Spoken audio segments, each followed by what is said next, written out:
시대의 우리 삶이 잘 살죠. 그리고 과학의 발달로 인해서, 의학의 발달로 인해서 얼마나 우리의 삶이 풍요해졌습니까? 그러다 보니까 한 가지 점점 놓치는 것들이 있어요. 여러분, 그것이 무엇인 줄 아십니까? 바로 부모님에 대한 공경입니다. 우리가 너무나도 잘 살고 너무나도 풍족한 삶을 살다 보니까 이제는 부모가 뒷전이 되고 말았습니다. 과거에는 부모의 말씀을 절대적으로 여기던 시대가 있었지만 지금은 부모를 공경하고 순종하는 문화가 점점 다 사라져 가버리고 멀어져 가고 있습니다. 부모는 자녀를 위해서 평생을 희생했지만 자녀들은 그 희생을 당연하게 여기고, 부모는 자녀에게 사랑을 주었지만 자녀들은 바쁘다고 하는 이유로 전화 한 통도 제대로 하지 못하는 그런 시대에 지금 우리가 살아가고 있습니다. 그런가 하면 이와 반대로 부모님들 역시 자녀들을 하나님의 뜻으로 양육하기보다는 세상 기준으로만 우리 자녀들을 키울 때가 너무나도 많이 있어요. 그래서 좋은 대학 가라, 좋은 직장 잡아라, 좋은 삶을 살아라, 매일 이런 것만 강조하지 하나님을 믿어라, 예수를 믿어라, 그리고 이런 그 교육적인 것은 거리가 먼 그런 삶을 우리가 살아가고 있기 때문입니다. 그래서 이 교회에는 충성하고 하지만 자녀들이나 이런 데에는 너무 무관심한 그러한 우리 부모들도 없지 않아 있습니다. 그래서 오늘 우리는 이러한 질문 앞에 겸손하게 그리고 심각하게 생각할 것이 있습니다. 왜 성경은 부모를 그렇게 공경하라고 하는가? 뭐가 그렇게 부모를 공경하는 것이 중요한가? 그리고 부모의 공경은 어떻게 해야 되는가? 그리고 부모를 공경하는 자들에게 하나님은 어떤 복을 주시는가? 이에 대한 질문 앞에 우리는 분명한 답이 있어야 합니다. 왜냐하면 오늘 본문은 단순히 우리에게 어떤 윤리적인 가르침뿐만 아니라 하나님의 나라의 질서를 회복해주는 그러한 말씀을 우리에게 주시기 때문입니다. 그래서 어버이날은 단순히 이렇게 꽃 한 송이, 카네이션 한 송이 달아드리는 것으로 끝내는 날이 아니에요.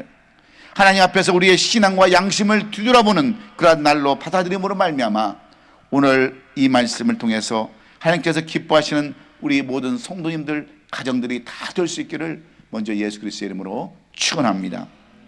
오늘 이 본문인 에베소서의 말씀은 사도 바울이 감옥에서 기록한 옥중서신의 한 그 말씀입니다.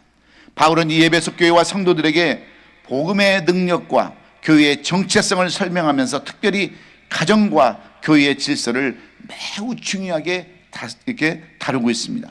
당시 로마 사회는 가부장적인 그러한 문화가 매우 강했기 때문에 아버지가 절대적인 그러한 권한을 갖고 있었습니다.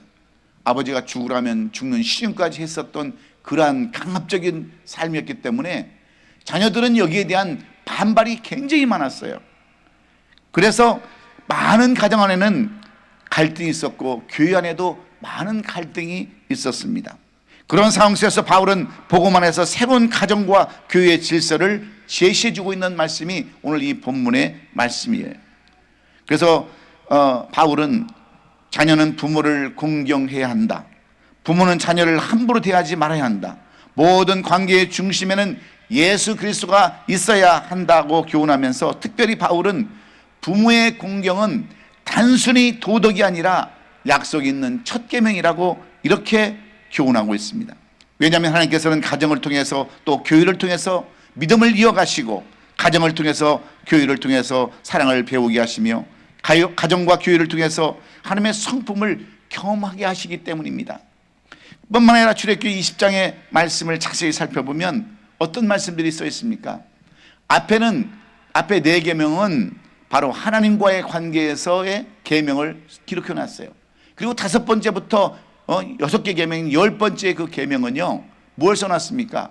인간과의 관계를 이 10계명에서 기록하고 있는데, 참으로 이 10계명이 흥미로운 것은 사람과의 관계에 있어서 가장 먼저 여러분 등장하는 것이 무엇인 줄 아세요? 바로 부모님을 공경하는 것이라고. 인간적인 관계에서 가장 중요한 것은 이 부모의 관계를 중요시하라고 그렇게 말씀하고 있습니다. 왜냐하면 그 이유는 가족이 무너지면 사회가 무너지고, 사회가 무너지면 여러분 나라와 민족이 무너지기 때문에 그렇습니다. 그래서 하나님은 우리의 부모님을 단순한 보호자가 아니라 하나님의 권위를 대신하는 그런 존재로 세우셨기 때문에 오늘 이 말씀을 통해서 우리 하나님께서 우리 가정과 교회에 주시는 은혜를 발견하기를 원하는 거예요. 그렇다면 사도 바울은 왜 부모를 공경해야 된다라고 이렇게 말씀하는 것일까요? 무엇 때문일까요? 첫째는 부모의 공경은 선택이 아니라 하나님의 명령이기 때문이라는 거예요. 그것을 오늘 본문 1절 2절에서 말하고 있지 않습니까? 자녀들아 주 안에서 너희 부모에게 순종하라, 이것이 옳으니라면서 순종하라고 명령해요. 이것이 옳다라고 명령합니다. 내 아버지 어머니를 공경하는 이것은 약속이 있는 첫 계명이라고 이렇게 말씀하는데, 10계명 가운데서 5번째 계명인 이 인간관계에서 가장 중요한 것이 첫 번째로 뭐냐면 부모를 공경하는 것이다, 이렇게 말씀해 주고 있습니다. 이것은 부모의 공경이 단순한 예의가 아니라 하나님 앞에서 반드시 지켜야 할 영적 질서와 똑같다라는 거예요. 그런데 오늘 많은 사람들은 뭐라고 얘기합니까? 부모가 나한테 뭐 해준 것이 있어야지 내가 잘하지, 나는 이미 부모가 돌아가셔서 안 계시는데 누구한테 공경하라고 하는 거야 하는 그러한 사람들이 우리 주위에는 얼마나 많이 있습니까? 이런 사람들은 핑계에 불과한 거예요. 핑계. 여러분, 나를 낳아주신 분만 부모입니까? 나를 길러주신 분도 여러분 부모인 거예요. 그렇지 않아요? 여러분, 우리 한국에는 옛날에 입양한 자녀들이 많이 있었습니다. 제가 미국에 올 때 1980년도 초만 해도요, 아이들이 얼마나 입양한 아이들이 많이 오는지, 저도 올 때 그 앞좌석에 앉았는데 입양 아들이 이렇게 몇 명이 있는데요, 아이들이 얼마나 우르르대는지 몰라요. 왜냐하면 벌써 냄새가 다르거든요. 외국 사람들이 그 어린아이를 안으면 아이들이 엄마 그 전 냄새를 알지 않습니까? 그래가지고 밤새 잠을 안 자고 우는 거예요. 그래서 이제 그때 우리 집사람이 그 아이를 안으니까 금세 이렇게 자더라고요. 그런데 이 아이들이 여기 와서 이제 여러 가지 고생을 하고 이제 그 키워준 부모를 하다가 나중에 이제 자기 낳은 부모를 뿌리를 찾는 아이들이 많지 않습니까? 여러분, 그래도 된 자식들은 자기를 키워준 그 엄마를 잊지 않는 거예요. 그게 자식된 도리인 거예요. 그런데 나를 버렸다고 부모를 나만 준 것을 낳아주고 버렸다고 해서 평생을 원수처럼 지내는 자식들이 있는가 하면, 그래도 키워준 것에 대해서 감사하는 그런 자녀들이 얼마나 많습니까? 여러분, 또한 우리는 또 그런 얘기를 해요. 나는 부모가 없다고, 다 돌아가셨다라고. 여러분, 아직도 살아계신 우리 하나님이 계시잖아요. 예? 그 하나님만 생각해도 우리는 얼마든지 부모로서 생각할 수가 있는데, 그런 것 때문에 핑계를 대는 것은 여러분 불쌍한 사람에 여러분 지나지 않습니다.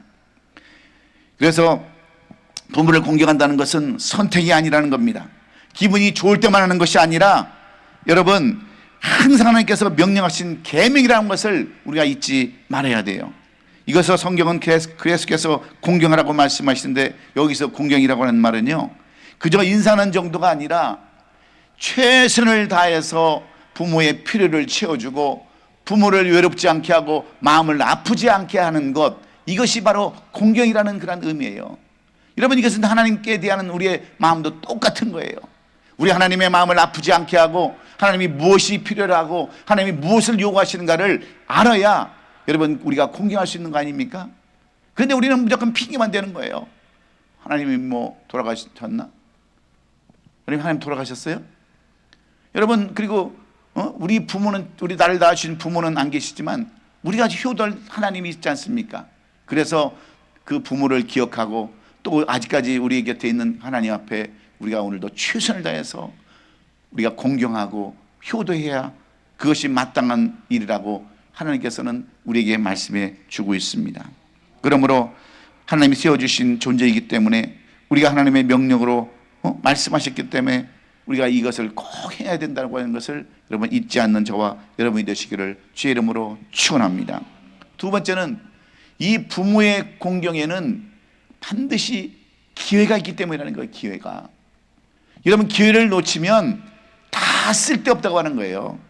그래서 오늘 2절에 이것은 약속이 있는 첫 계명이라고 말씀하는데, 하나님은 부모를 공경하는 자들에게 복을 약속하시면서 한 가지, 그것도 저희가 기회가 있음을 말씀해 주고 있습니다. 내가 잘되고 땅에서 장수하라, 이것은 단순히 오래 사는 것만 의미하는 것이 아닙니다. 삶의 질서와 평안, 그리고 하나님의 보호하심과 은혜를 포함하고 있는 거예요. 부모를 공경하는 사람은 감사할 줄 아는 사람이기 때문에 그렇습니다. 겸손할 줄 알고 은혜를 기억할 줄 아는 사람은 여러분 감사할 줄 아는 사람이고, 결국은 인생에서 모든 것이 현명한 삶으로, 그리고 합당한 삶으로, 복받는 인생으로 그렇게 살아간다고 하는 거예요. 그래서 많은 사람들이 이 부모님이 돌아가신 이후에 얼마나 후회를 합니까? 좀 더 살아계실 때 잘할 걸, 이 땅에 계실 때 좀 더 잘해드릴 걸. 그렇게만 여러분 하면 뭐가 있겠어요? 결국은 남는 게 뭐가 있습니까? 후회밖에 없는 거 아니겠어요? 가슴 아픈 일밖에 남은 거 있지 않겠습니까? 이것은 우리 앞에 주어진 복을 다 놓치는 거예요.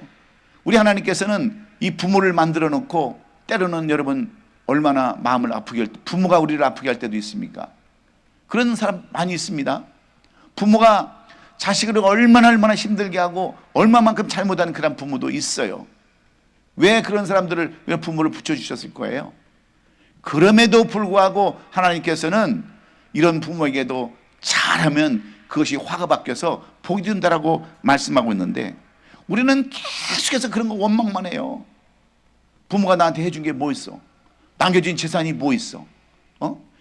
맨날 옛날 부모들 술이나 먹고 그냥 나쁜 짓이나 하고 다니고, 가면 엄마나 패고 집에 가정을 막 무너뜨리는 그런 부모들이 얼마나 많이 있었습니까? 그래도 하나님은 그런 부모를 끝까지 섬기고 끝까지 효도하라고 그렇게 지금 명령하고 있는데, 그런 부모를 통해서 우리에게 복을 줄 수 있는 기회를 주셨다는 거예요. 그럼에도 불구하고 그런 부모를 잘 섬기면 그것이 복을 받는 기회라고 말씀하는데, 우리가 얼마나 많은 때에 여러분 이 복을 놓치고 살아갑니까? 우리가 잘 아는 책 가운데 죽을 때 후회하는 25가지라는 책이 있습니다. 이것은 일본의 호스피스 전문가인 오츠 시이치라는 사람이 이 1000여 명의 암 환자들을 대상으로 그 연구를 하면서 발표한 내용들이에요. 이 1000명이라고 하는 암 환자들의 삶을 살펴보니까 이 사람들이 항상 마지막에 죽으면서 후회하는 25가지의 내용들이 있다는 거예요. 지금 여러분 시간도 없는데 그 25가지를 다 얘기한들 여러분이 기억이나 하겠습니까? 그런데 여기 내용들을 보면 내가 좀 더 사랑할 걸, 좀 더 손을 내밀 걸, 좀 더 내가 먼저 가서 용서를 구할 걸, 전부 다 껄껄껄하는 이 후회의 내용들이 25가지예요. 결론이 뭐냐? 내가 손을 먼저 내밀지 말고 사랑하지 못했고 기회를 놓쳤다는 거예요. 전부 다 기회를 놓쳐서 이렇게 내가 후회하고 있다. 이것을 이 호스피스 전문의였던 그 의사는 그렇게 이야기를 하고 있는 겁니다. 오츠 시이치가. 그러면서 우리의 결론이 뭡니까? 기회를 놓치지 말라는 거예요. 기회를. 여러분 죽으면서 후회 안 될 무슨 소용이 있겠어요? 있을 때 잘해야 되는 거 있을 때. 말로 하면 뭐이겠습니까? 수없이 얘기하지만 행동으로 옮겨야 되는 거예요. 여러분 나하고 원수진 사람이 있습니까? 그럼 찾아가서 원수를 화해하는 겁니다. 그리고 부모의 관계도 똑같아요. 자식의 관계도 똑같아요. 여러분 세상에 용서하지 못할 죄가 어디 있고 용서받지 못할 죄가 어디에 있습니까? 중요한 것은 우리가 이 기회를 놓치고 있다는 거예요. 복을 받을 수 있는 그 기회를 놓치고 있다는 거 아닙니까? 그래서 마지막 후회하지 말고 현재를 잘 생각하면서 지금 이 시간 기회를 놓치지 말라고 이렇게 오늘 성경은 말하고 있습니다. 여러분은 부모의 희생을 얼마나 많이 기억하고 있습니까? 부모님의 눈물과 기도에 대해서 얼마나 여러분 감사하고 있습니까? 부모님의 공경은 물질 이전에 마음의 태도에 달려 있는 거예요. 그러므로 부모는 자녀를 믿음으로 양육해야 하고, 이 자녀는 부모의 그 믿음의 자녀 그 교육을 위해서 잘하고 있다는 것을 꼭 우리는 잊지 말아야 합니다. 그래서 오늘 이 본문은요 4절에 뭐라고 우리에게 말씀합니까? 아비들아 너희 자녀를 노엽게 하지 말고 오직 주의 교훈과 훈계로 양육하라 그랬어요. 여러분의 자녀들에게 공경받지 못하는 이유 중에 하나가 여러분 뭔지 아세요? 왜 우리 자녀들이 이렇게 나를 무시하고 때로는 공경도 안 하고 효도도 안 하는가? 여러분 무엇 때문인지 아세요? 무엇 때문에 그러겠어요? 교육을 안 시켜서 그래요. 교육을 안 시켜서 자녀들이 싸가지 없는 거예요. 그래서 본문 4절에 보면 아비들아 너희 자녀들을 노력해 하지 말고 주의 교훈과 훈계로 양육하라고 그랬어요. 여기서 자녀를 노력해 하지 말라는 말은 무슨 말씀입니까? 여러분 부모도 얼마든지 실수할 수 있습니다. 부모가 자녀를 자신의 욕심으로만 키우면 자녀의 마음에 상처를 받게 돼요. 비교하는 말, 무시하는 말, 상처 주는 말, 화로 다스리는 이런 태도, 이런 것들은 자식들의 영혼을 무너뜨리는 겁니다. 그래서 많은 부모들이 자녀를 사랑한다고 말하지만 정작 자녀들의 마음을 헤아리지 못하는 경우가 얼마나 많습니까? 그래서 하나님은 부모들에게 단순히 먹이고 입히는 그런 말만 하지 말고, 그런 경우만 하지 말고 자녀의 영혼을 돌보는 사명을 잘 감당하라고 우리에게 말씀해 주고 있는 거예요. 그래서 여러분들이 지금 자녀들이 제대로 믿고 있지 않으면 여러분 훈계로 다스리라는 거예요. 훈계로. 그래서 여러분 부모를 잘 못 섬기는데 어떻게 하나님을 잘 섬길 수 있겠어요? 그래서 믿음으로 자녀들을 잘 양육하라는 거예요. 지금도 자녀들이 교회 안 나가면 혼내쳐서라도 그래도 내가 너한테 한 가지 부탁하고 싶다. 너희들이 나를 잘 공경하고 돈을 주고 이런 것보다도 내 한 가지 소원이 있는데, 내가 너희들이 교회에 나가서 하나님을 믿고 예수 믿고 천국 가는 것이 내 소원이다. 이런 것들을 좀 가르치라는 거예요. 오늘 이 예배소의 말씀이 바로 그런 말씀이에요. 왜냐하면 여러분 우리들은 그냥 자식들한테 효도받기를 솔직히 원하잖아요. 원하지 않는 사람이 누가 있겠어요? 우리 젊은 사람들도 다 서운함만 갖고 있을 텐데 연세 드신 분들은 얼마나 서운하겠냐는 거예요. 그런데 그렇게 못 받는 이유는 우리가 그렇게 가르치지 않아서 그렇다는 거예요. 교육을 안 시켜서 그렇다는 거예요. 그러므로 우리가 지금 해야 할 일이 뭐가 있습니까? 나머지 인생은 자녀들을 잘 양육할 수 있기를 주의 이름으로 축원해요. 자녀들이 잘 못 믿으면 채찍질해서라도 말을 해서라도 예수를 믿게 하고 또 같이 천국에 소망하면서 살아갈 수 있도록 그렇게 양육하고 교훈하라는 거예요. 그래서 믿음으로 양육해야 된다는 말이에요. 주의 교훈과 훈계라는 것은 하나님의 말씀으로 양육하라는 그런 뜻입니다. 세상은 성공을 요구하고 가르치지만 여러분 하나님은 믿음을 가르치라고 이렇게 말씀해 주는 내용들입니다. 좋은 대학 가는 것보다도 더 중요한 것이 있습니다. 좋은 직장을 얻는 것보다도 더 중요한 것이 있어요. 잘 사는 것보다 더 중요한 것이 있어요. 그것은 하나님을 경유하는 믿음인 줄로 믿습니다. 부모가 자녀에게 남겨야 할 최고의 유산은 돈이 아니라 여러분 믿음에 있는 거예요. 부모의 기도는 절대로 사라지지도 않고 어머니의 눈물은 헛되지도 않다고 했는데, 그러면 주의 교훈과 훈계로 양육하는 저와 여러분 될 수 있기를 주의 이름으로 축원합니다. 우리 권사님들 가정을 보면요, 어떤 가정들은요 정말 우리가 봐도 아주 정말 어떻게 저 집 가정들은 저렇게 부모를 효도할 수 있을까? 우리 전사님이 한번 그러더라고요. 어떤 권사님은 자녀들이 그렇게 부모를 효도하고 부모님을 그렇게 잘 섬긴다는 거예요. 참 신기하다고 그렇게 이야기하는 얘기를 제가 한번 들었거든요. 그런데 왜 그러겠어요? 보이지 않게 이미 다 교육을 잘 했기 때문에 그렇습니다. 자식 농사를 잘 짓기 때문에 그래요. 안 그래요? 자식 농사를 잘못 지면 평생 한풀고 살 수밖에 없어요. 근데 그게 뭐예요? 믿음으로 키우는 거예요. 믿음으로. 그래서 미국의 유명한 부흥사였던 빌리 그레이엄 목사님은 자신의 신앙에 가장 큰 영향을 준 사람을 어머니라고 이렇게 고백을 합니다. 그의 어머니는 화려한 교육을 받은 사람이 아니었지만 언제나 말씀을 읽고 기도하는 그런 모습으로, 그리고 이 빌리 그레이엄 그 목사님을 위해서 늘 그렇게 말씀으로 양육을 했어요. 이렇게 살아야 된다, 이렇게 믿어야 된다라고 그 직접 본을 보여주셨으니까 이 빌그리암 목사님이 뭘 보고 자랐겠냐고요. 그래서 그는 이 미국의 가장 유명한 부흥사로, 그 수많은 사람에게 복음을 전하는 복음 전하는 자로 그렇게 그가 성공할 수 있었다라고 그렇게 고백하고 있습니다. 사랑하는 성도 여러분, 여러분은 여러분의 자녀들에게 무엇을 남기기를 원하십니까? 좋은 학벌입니까? 좋은 환경이에요? 아니면 물질입니까? 이런 모든 것들도 다 중요하지만 가장 중요한 것은 하나님을 믿고 살아가는 모습을 보여주는 거예요. 부모가 예배하는 모습을 자녀가 보아야 하고요, 부모가 회개하는 모습을 자녀가 보아야 하며, 부모가 말씀 붙드는 모습을 자녀가 볼 때 그것이 바로 믿음의 소유가 되는 줄로 믿습니다. 그래서 우리가 오늘 부모님의 날이라고 해서 내가 오늘도 자녀들한테 대우받아야지 이런 생각보다도 내가 어떻게 하면 자녀들을 더 잘 양육할까 생각하고 그 자녀들에게 좋은 것을 남겨줄 수 있는 우리 아름다운 교회 성도들이 될 수 있기를 저는 간절히 바라요. 여러분, 우리가 효도 받기보다도 여러분 효도할 수 있게끔 만드는 것이 얼마나 여러분 중요합니까? 그러므로 우리 아름다운 교회 권사님들, 장로님들은 먼저 이것을 잘 자녀들에게 가르칠 수 있는 그러한 아주 영적으로 넉넉한 우리 성도들 다 될 수 있기를 주의 이름으로 축원합니다. 마지막으로 왜 하나님께서는 우리에게 이렇게 명령하실까요? 부모에게 효도하라고 왜 명령하실까요? 여러분, 여기에는 하나님의 법칙과 자연의 법칙이 있기 때문에 그래요. 바로 심은대로의 법칙이 있기 때문에 그렇습니다. 오늘 본문에 보면 출애굽기 20장 12절에 뭐라고 말씀합니까?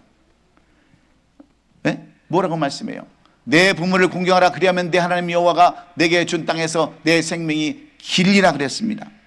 뿐만 아니라 5절로 7절에 오늘 본문의 말씀은 종들아 두려워 말고 떨며 성실한 마음으로 육체의 상전에게 순종하기를 그리스도께 하라. 눈가림만 하여 사람을 기쁘게 하는 자처럼 하지 말고 그리스도의 종들처럼 마음으로 하나님의 뜻을 행하고 기쁜 마음으로 섬기기를 주께 하듯 하고 사람들에게 하듯 하지 말라. 무슨 말씀이에요?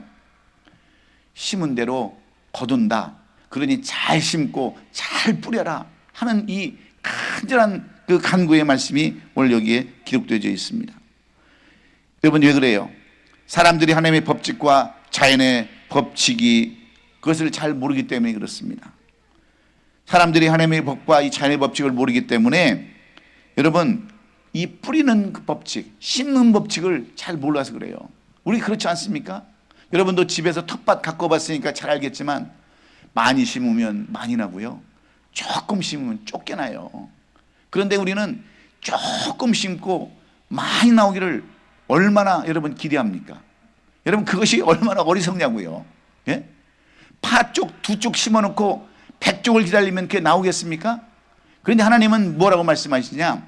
너희가 많이 뿌리면 많이 거두리고 조금 심으면 조금 거둔다는 거예요. 이것이 세상 이치고 하나님의 방법이라는 거, 하나님의 법칙이라는 거예요. 그런데 이것을 왜 모릅니까? 왜 몰라요? 여러분, 우리도 왜 못 삽니까? 왜 못 살아요? 뭐 뿌린 것이 있어야 거둘 수가 있지, 심은 것이 있어야 거둘 수 있지. 시간을 심었습니까? 노력을 심었습니까? 뭘 심었습니까? 아니면 기도를 심었습니까? 아무것도 없이 여러분 바라기만 하면 그게 온전하겠어요? 그래서 성경은 우리에게 얘기합니다. 너희가 부모를 섬기는 만큼 내가 그만큼 내가 복을 줄 것이다. 그래서 많이 부모를 효도하면 많이 해주는데 20절에 뭐라 하냐면 이 땅에서 생명을 길게 줄 것이다 라고 그렇게 말씀하고 있습니다.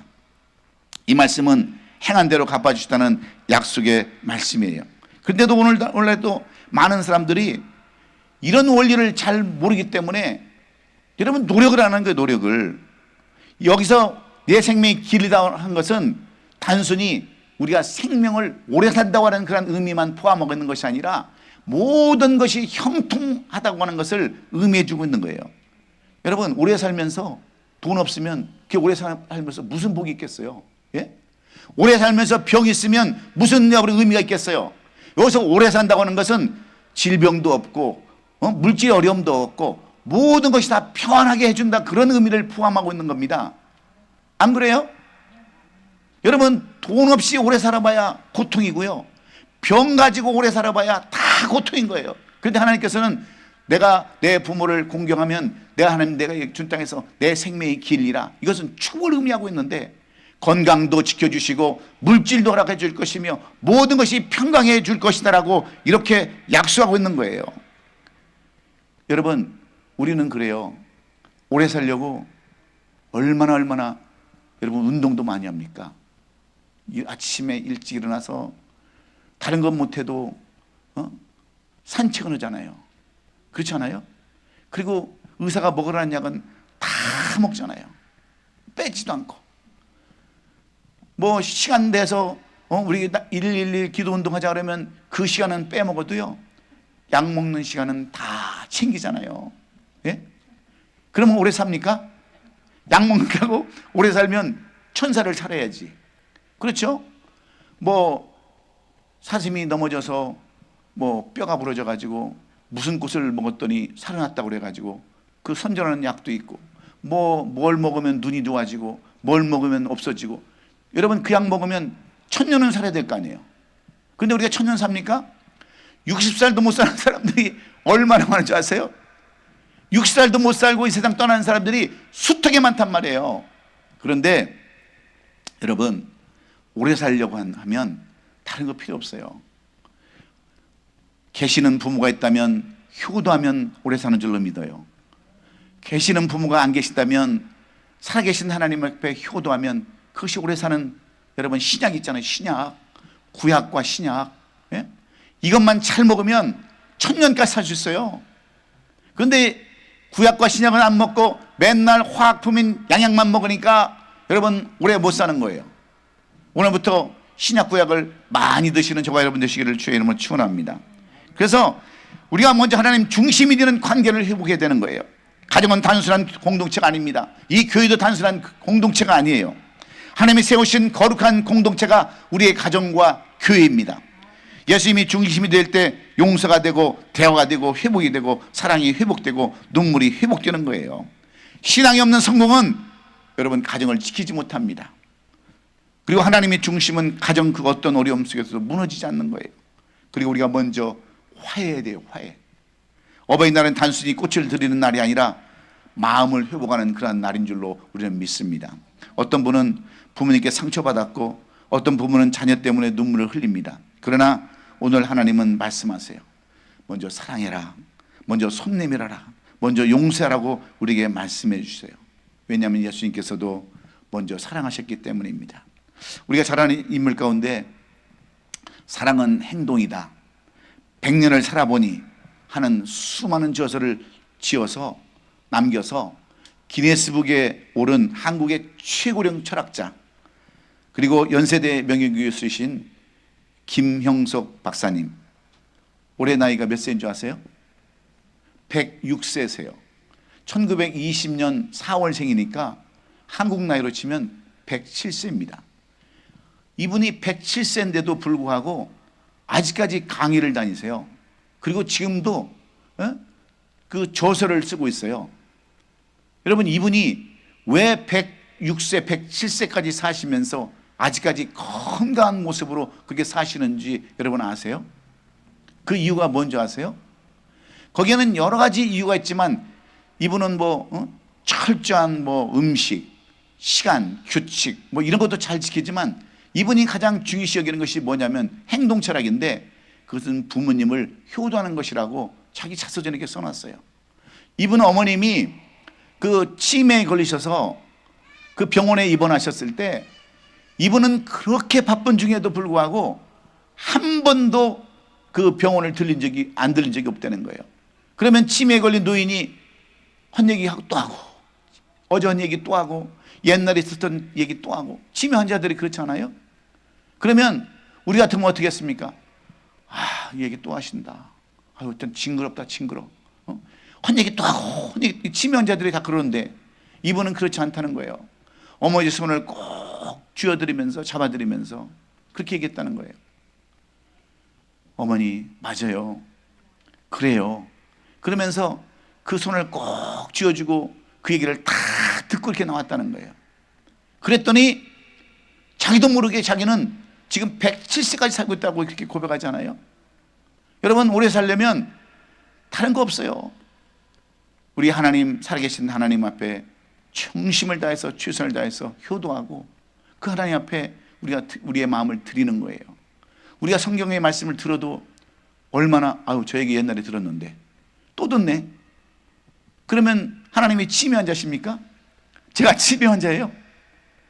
그래도 그 말씀 꼭 붙들고 그 말씀에 순종하면서 나가는 사람을 하나님께서는 오래 살게 하신다는 거예요. 오래 산다고 하는 의미는 제가 말씀드렸잖아요.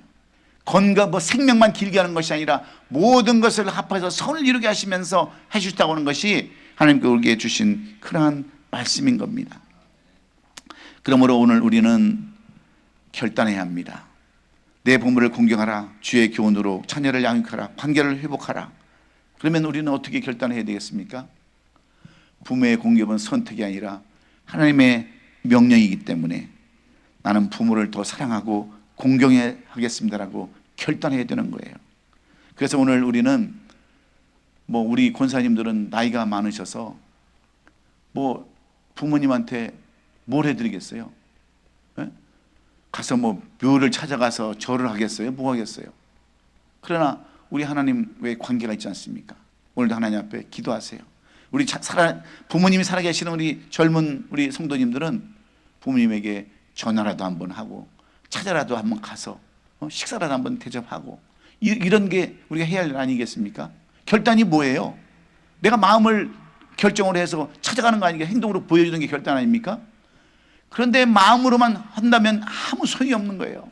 오늘 우리는 하나님 앞에 결단해야 합니다. 하나님, 내가 끝까지 하나님 앞에 순종하고 말씀대로 살아겠습니다라고 이렇게 결단하시고 내가 하나님의 중심대로 가정을 세워가며 하나님의 말씀대로 교회를 세워가겠다라고 결단해야 될 줄로 믿습니다. 그리고 내가 믿음의 부모가 되겠다라고 결단해야 되는 거예요. 이런 결단 없이 우리가 부모의 날 맞으면 뭐 하겠습니까? 들으면 뭐 하겠어요? 또 한 주 지나가는 그런 말로 끝날 뿐이죠. 그런데 오늘 우리는 결단이 중요합니다. 우리 삶 가운데 적용이 중요한 거예요. 우리 자녀들, 여러분 아직도 믿지 않는 가정들이 얼마나 많이 있는 줄 아세요? 우리 자녀들 혼내세요. 그리고 이 부모의 간절한 마음을 전하세요. 아들아, 딸아, 내가 너희들한테 뭘 바라겠니? 돈 안 줘도 좋으니까, 뭐 안 사와도 좋으니까 제발 하나님 믿고 천국을 소원하면서 살아다라. 이게 유언처럼 이렇게 전하면 여러분 그 자식이 아무리 청개구리 같아도 어머니가 돌아가실 때 어머니의 그 유언이 생각나서 물가에 또 묻어줄 줄 아십니까? 예? 꼭 여러분 그 유언을 꼭 남겨주시기 바라요. 이게 어머니 날 우리가 해야 할 일이에요. 믿음으로 자녀들 양육할 수 있는 저와 여러분 되시기를 주의 이름으로 축원합니다. 여러분, 이 어버이날은 단순한 기념일이 아니에요. 하나님을 사랑하는, 하나님의 사랑을 기억하는 날입니다. 우리가 부모를 통해서 사랑을 배웠듯이 하나님은 우리를 끝까지 사랑하시고 우리를 기억해 주셨던 그 하나님이 아니십니까? 그래서 예수님도 그 힘든 그 십자가의 고통 가운데서도 잊지 않은 것이 뭐겠어요? 자기 어머니 아닙니까? 그래서 사랑하는 제자 요한에게 내 어머니를 부탁하는 예수님의 그 마지막 그 모습을 오늘 우리는 기억해야 되는 거예요. 안 그렇습니까? 여러분, 우리는 그냥 땅에서 진흙으로 빚어진, 하나님께서 우리를 빚어준 것이 아니라 부모를 통해서 우리는 이 땅에 남았어요. 이것을 우리를 오늘 꼭 기억해야 합니다.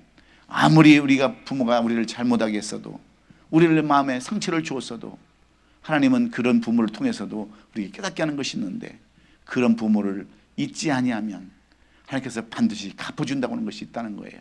그러므로 오늘 여러분들은 부모의 공격은 선택이 아니라 하나님의 명령이라는 것을 꼭 기억하시고 부모의 공경에는 기회가 있다는 것 여러분 절대로 잊지 마시기 바랍니다. 여러분 신앙도 마찬가지 아닙니까? 여러분 우리 신앙도 다 기회가 있는 거예요. 때가 있는 거예요. 여러분 이 신앙의 때를 놓치면 여러분 우리는 구원의 열차를 놓치면 우리는 여러분 구원 못 받습니다. 꼭 이 신앙의 때를 잘 지켜서 신앙 잘 간직하시고 또 심은 대로 거둔다고 하는 이 법칙, 여러분들이 뭘 심었습니까? 이 땅에서 믿음을 심었습니까? 기도를 심었습니까? 말씀을 심었습니까? 아니면 물질을 심었습니까? 내게 뭐가 나타나는 흔적이 없다고 한다면 나는 아직까지 심은 것이 없다는 것을 여러분 꼭 깨달으시고 오늘도 기도로 심기를 주의 이름으로 축원해요. 말씀으로 심기를 주의 이름으로 축원합니다. 효도로 심기를 주의 이름으로 축원해요. 그러므로 많은 것 거두어서 우리도 간직하고 이 부모님의 날에 주시는 이 말씀이 내 삶 가운데 잘 박힌 못이 되어서 내 삶을 회복시키고 변화시키는 저와 여러분 될 수 있기를 우리 구주 예수 그리스도의 이름으로 축원합니다. 기도하겠습니다.